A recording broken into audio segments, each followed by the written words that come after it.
Dungeon Souls is an action-adventure roguelike dungeon crawler developed by Lamina Studios, Mike Studios, and is published by Black Shell Media. It's worth mentioning that Black Shell Media also published Deathstate, a game I covered earlier on this channel. The roguelike keyword and not terrible pixel art was what caught my attention last year when I saw this game in early access.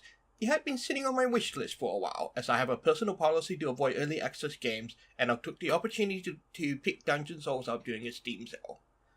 Players familiar with the roguelike genre will find game elements to be very similar to that of Nuclear Throne, where you control a single character and battle waves of monsters.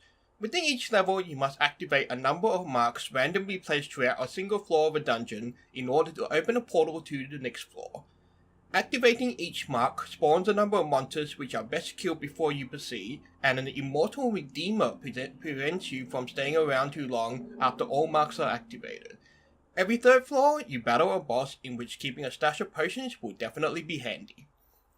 As typically seen in standard role-playing games, collectibles such as items, golds, and upgrades can be picked up from fallen monsters, bosses, and chests. However, crafting items and gold persists after your runs end, as you need to either purchase passive upgrades for your characters or crafting weapons that will give your characters a bit of an extra edge. While I do recommend this game to fans of the genre, I will warn that after playing 8 hours or so, it felt like I had seen almost all the game had to offer. I'd unlocked every character and every recipe in the armory, and it feels like the game is still slightly incomplete, or in the least, lacking content for the extended game. Instead, it seems to rely on its procedural algorithm for generating infinite levels, in which, given the simplicity of the game itself, results in rather mindless playing after a while.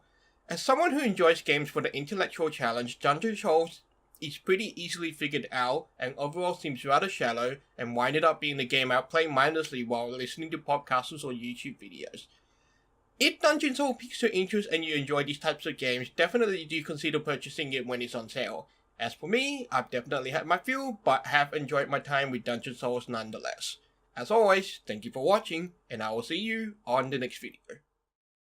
Your stay in the Forbidden Library seems to have been truly enlightening.